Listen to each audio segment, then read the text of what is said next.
नमस्कार मित्रांनो, प्रेमाची गोष्ट या मालिकेच्या येणाऱ्या भागांमध्ये एक भारी असा ट्विस्ट आपल्यासमोर येणार आहे. मुक्ता आणि सागर यांच्या आयुष्यात सततच्या येणाऱ्या वळणांमुळे इंद्रा व बापूंनी एक मोठा निर्णय घेतलेला असतो, ज्याने सागर व मुक्ता पुन्हा एकदा स्वतःच्या विश्वात हरवून जाणार आणि सागर आणि मुक्ता यांच्या आयुष्यात पुन्हा नवीन रोमॅन्टिक क्षण येणार.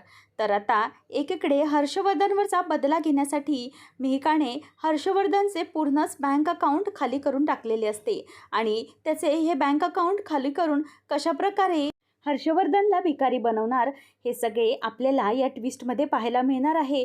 त्यामुळे व्हिडिओ शेवटपर्यंत नक्कीच पहा.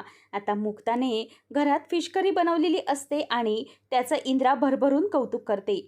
मुक्तानेही स्वतःचे सगळे पाश तोडून आता कोळी कुटुंबामध्ये पूर्णपणे स्वतःला एकदम लीन करून घेतलेलं असतं. हे पाहून आता इंद्राला खूपच मजा वाटते आणि तिला पटतं की आता आपली मुक्ता म्हणजे ही आपली मुक्ता खरीच आपली सून आहे आणि ती आता आपल्या पद्धती शिकते आहे, म्हणून ते पाहून तिला खूपच आनंद होतो आणि मुक्ताला आता पूर्णपणे इंद्राने स्वीकारलेले असते. नंतर आता जेव्हा बापू बंदरावरून परत येतात तेव्हा इंद्रा बापूंना सांगते की तुम्हाला माहीत आहे का आपल्या सुनेने काय केलं आहे ते. आपल्या सुनेने छान फिश करी मच्छीचा कालवण बनवलेला, ते पण कशाचा माहिती आहे, पापलेटचा कालवण. हे ऐकल्यानंतर आता बापू खूपच खुश होतात आणि म्हणतात की काय गो, खरंच मला त्यावेळेला असायला हवं होतं.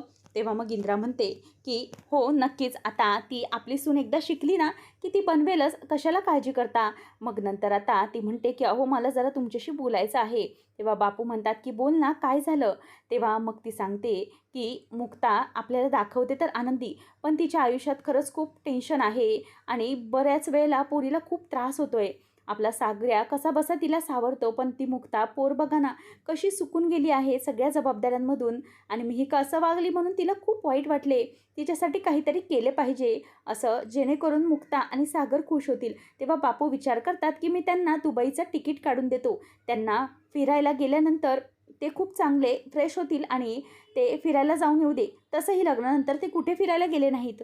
दुसऱ्या दिवशी सगळेजण नाश्त्याला जमतात तेव्हा बापू विषय काढतात की सुनबाई, मी ऐकलं इंद्राकडून की तुम्ही काल खूपच छान मच्छीचं कालवण बनवलं, म्हणून मी कौतुक करायला नव्हतो पण तुमच्यासाठी काहीतरी आणलं आहे. तर तिथे सावनी असते आणि सावनी हे सगळं बघत असते. इंद्राकडून कळल्यानंतरच मला मनात खूप छान वाटलं आणि तुमच्यासाठी काहीतरी आणलं आहे. तेव्हा मुक्ताच्या हातात ते तिकीट देतात आणि म्हणतात की बघ तुला आवडते का. तेव्हा मुक्ता म्हणते की हे काय आहे बापू. तेव्हा ते म्हणतात की अगं बघ तरी. तेव्हा मुक्ता बघते आणि ते दुबईचे 2 तिकीट्स असतात. बापू म्हणतात की मुक्ता हे तुझ्यासाठी आहे, मस्त दोघे जण फिरून जा. तसंही लग्न झाल्यापासून सागऱ्या आणि तुम्ही कुठेही फिरायला गेले नाहीत ना, मग आता तुम्ही दोघेही जाऊन या. तेव्हा मुक्ता म्हणते की बापू नको आता, कारण घरातलं हे सगळंच वातावरण सध्या खूप खराब आहे आणि आम्ही नाही जात, उगाच प्रॉब्लेम नको. तेव्हा मग इंद्रा म्हणते की अगं असं का बोलतेस तू, काळजी करायला कोणी नाही म्हणून मी आहे नाही. इंद्रा कोली सगळं करू शकते, म्हणूनच तू काळजी करू नको, सगळं सांभाळायला मी आहे, तुम्ही दोघे बिंदास जाऊन या. ऐकल्यावर सागरला खूपच आनंद होतो. स्वाती म्हणते की मुक्ता जा जा मस्तपैकी फिरून ये. कसं आहे ना, लग्न झाल्यानंतरचे हे दिवस खूप एन्जॉय करायचे असतात आणि एकदा की लग्न झालं आणि सगळं काही मागे लागलं, मुलं बाळं, की मग काही हे सगळं करता येणार नाही, म्हणून तुम्ही जाऊन या असं ती म्हणते. आणि हे ऐकल्यावर आता मुक्ता आणि सागर हे जायच्या तयारीला लागतात. नंतर हर्षवर्धन हा ऑफिसला निघणार असतो. तेवढ्यातच तिथे सत्यम येतो आणि तो चिडलेला असतो. तो म्हणतो की काय रे, तुझी ती बायको मला घरातही येऊ देत नाही आणि अशी का वागते ती. तेव्हा तो म्हणतो की मॅनेज कर यार थोडे दिवस, काय मित्रासाठी तर एवढं तू करू शकतोस ना, प्लीज थोडं मॅनेज करून घे. काय कसं आहे ना की ती थोड्या दिवस वागते ना, तर तिला काय ते वागू दे आणि एकदा की ती माझी झाली तर काहीच प्रॉब्लेम नाही. बरं चल मी आता ऑफिसला जाते असं म्हणून तो निघत असतो. तेवढ्यातच त्याला एका मोबाईलमध्ये मेसेज येतो की तुमच्या अकाउंटमधून 10 लाख रुपये काढण्यात आले आहेत. हे वाचल्यावर त्याच्या पायाखालची जमीन आदरते. सत्यम त्याला म्हणतो की काय रे, काय झालं, 440 व्होल्टचा झटका लागल्यासारखं काय बोलत आहेस तू आणि काय बघितलंस काय. तेव्हा तो म्हणतो की अरे हे बघ, माझ्या अकाउंटमधून 10 लाख रुपये काढले आहेत. तेव्हा सत्यम म्हणतो की कोणी. तेव्हा ते म्हणतो की आणखी कोण, मी का.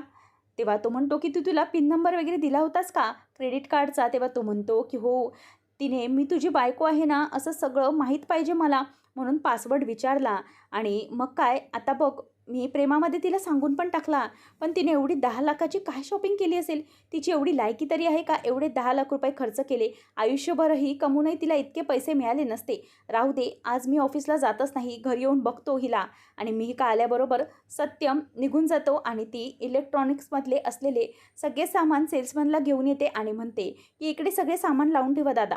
तेव्हा हर्षवर्धन हळूच म्हणतो की मिहिका, हे सगळं काय आहे? तेव्हा ती म्हणते की अरे हर्षवर्धन, तुम्ही असे काय करताय? सगळं सामान आहे, आपल्या नवीन संसारात लागणार नाही का सामान?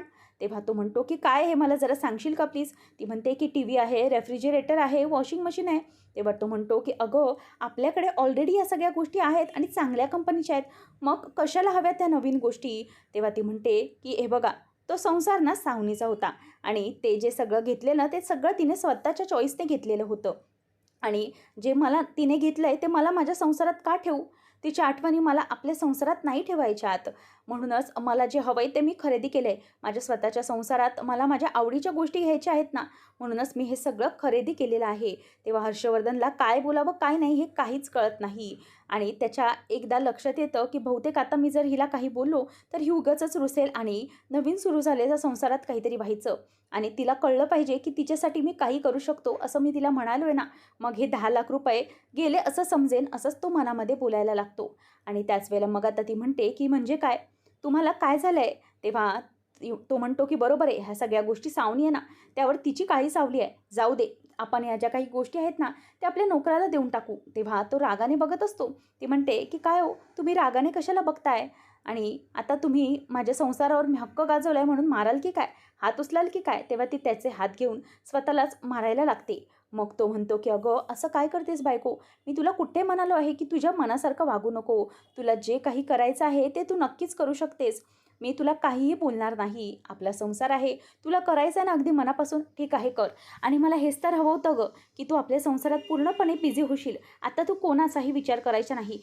ना त्या सागरचा, मुक्ताचा आणि ना सावनीचा आणि ना मिहीरचा. आता हा आपला संसार आहे, त्याच्यामुळे आपणच हा फुलवायचा आहे. मिहिका रागानेच त्याच्याकडे बघत असते आणि म्हणते की बघा, मी चांगलंच केलं ना जे काही केलं ते. तेव्हा हर्षवर्धन म्हणतो की हो गं राणी, खरंच तू सगळं काही केलंस ते अगदी योग्य आणि उत्तम केलंस. मग आता हर्षवर्धनला मनातल्या मनात असा चेहरा पाहून मिहिका खूपच हसत असते आणि ती मनातच हसते आणि स्वतःला म्हणते की हर्षवर्धन, तुला मी भिकारी केलं की नाही? अजून थोडे दिवस थांब. नंतर हर्षवर्धनला नाईलाजाने मिहिकाच्या खरेदीवर हसावे लागते. तर हर्षवर्धन तिथून निघून जातो आणि मिहिका मनातच म्हणते की जा जा हर्षवर्धन, ही तर सुरुवात आहे, पुढे पुढे बघ मी काय करते ते. नाही, तुला भिकारी करून सोडलं तर नावाची मिहिका नाही मी, असं म्हणून ती हसायला लागते. तर दुसरीकडे आदित्यने शाळेमध्ये पॅन्टमध्ये सू केलेली असते, म्हणूनच तो सगळ्यांपासून खूपच लपत असतो आणि सगळेजण त्याला शाळेत खूप चिडवतात. आणि जेव्हा मुक्ता सई आणि आदित्यला शाळेमधून परत घ्यायला येते तेव्हा तो लपत असतो. तेव्हा तिला कळत नाही का असा का वागतोय. गाडीमध्येही पटकन बसला आणि घरीही पटकन निघून गेला. तेव्हा सई मुक्ताला गाडीमध्ये सांगते की मुक्ताई, सगळेजण ना आदित्य दादाला हसत होते. तेव्हा मुक्ता म्हणते की का गं, काय झालं? तेव्हा ती म्हणते की अगं, त्याने ना शाळेमध्ये सू केली होती. आदित्य घरी निघून गेलेला असतो. तेव्हा मुक्ता म्हणते की ही गोष्ट तू त्याला स्वतःहून काहीच बोलू नको आणि असंही सांगू नको की तू मला सांगितलीस आहे, कारण घरी पण कोणाला सांगू नको, त्याला खूप लाज वाटत असेल ना. आणि सई म्हणते की हो, त्या दादाला त्रास होईल असं मी काही वागणार नाही. मुक्ता म्हणते की शानं बाळ आहे माझं, त्याला भी काही बोलू नकोस आणि कोणालाच काही सांगू नको.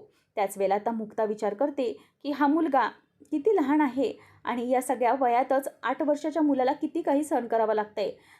सुरुवातीला आईवडिलांचा दुभंगलेला संसार, नंतर दुसरे बाबा म्हणून ज्यानं स्वतः इमेजमध्ये पाहिलं तो माणूसही यांना सोडून गेला. आता आई एकटी पडली तर आईला सावरणं इतक्या लहान मुलाच्या पदरात पडलेलं आहे. तर हा बिचारा नेमका काय करेल आणि ह्याचं मी नेमकं काय करू? आणि इतक्या लहान मुलावर किती टेन्शन आहे. तो असा सगळीकडे बघत आहे आणि त्यावेळेला सगळ्या गोष्टीच त्याला निरापेदेसारख्या वाटत आहेत आणि तो हे जे सगळं बघतोय त्याला खूप वाईट वाटत आहे. बिचाराचा निरागस चेहरा मला बघवत नाही. जरी तो माझ्याकडे रागाने बघतो तरी मला त्याच्यावर राग येत नाही, कारण मला कळत आहे की त्याची लहानपणापासून काय सिच्युएशन आहे आणि त्याला त्याचं बालपणच जगता आलं नाही आहे. आता ती विचार करत असते की मी आणि सागर बाहेरून फिरून आल्यानंतर काउन्सिलिंगला जरूर जाऊ. मला ह्यासाठी काहीतरी केलंच पाहिजे. आदित्यला पुन्हा त्याचं बालपण परत करण्यासाठी मला नक्कीच काहीतरी केलं पाहिजे. त्यासाठी मला कोणाच्याही विरोधात जावं लागलं ना तरीही चालेल, अगदी सावनीच्याही, असा विचार आता मुक्ताने मनामध्ये केलेला असतो. आता यापुढे सावनीच्या विरोधात मुक्ता कशी उभी राहणार आणि आदित्यला कशाप्रकारे ती ठीक करणार आणि सावनी हर्षवर्धनला पुन्हा कसा धडा शिकवणार हे पाहणे रंजकतेचेच ठरणार आहे. अशाच मालिकांचे लेटेस्ट अपडेट जाणून घेण्यासाठी आताच आपल्या चॅनलला सबस्क्राईब नक्की करा.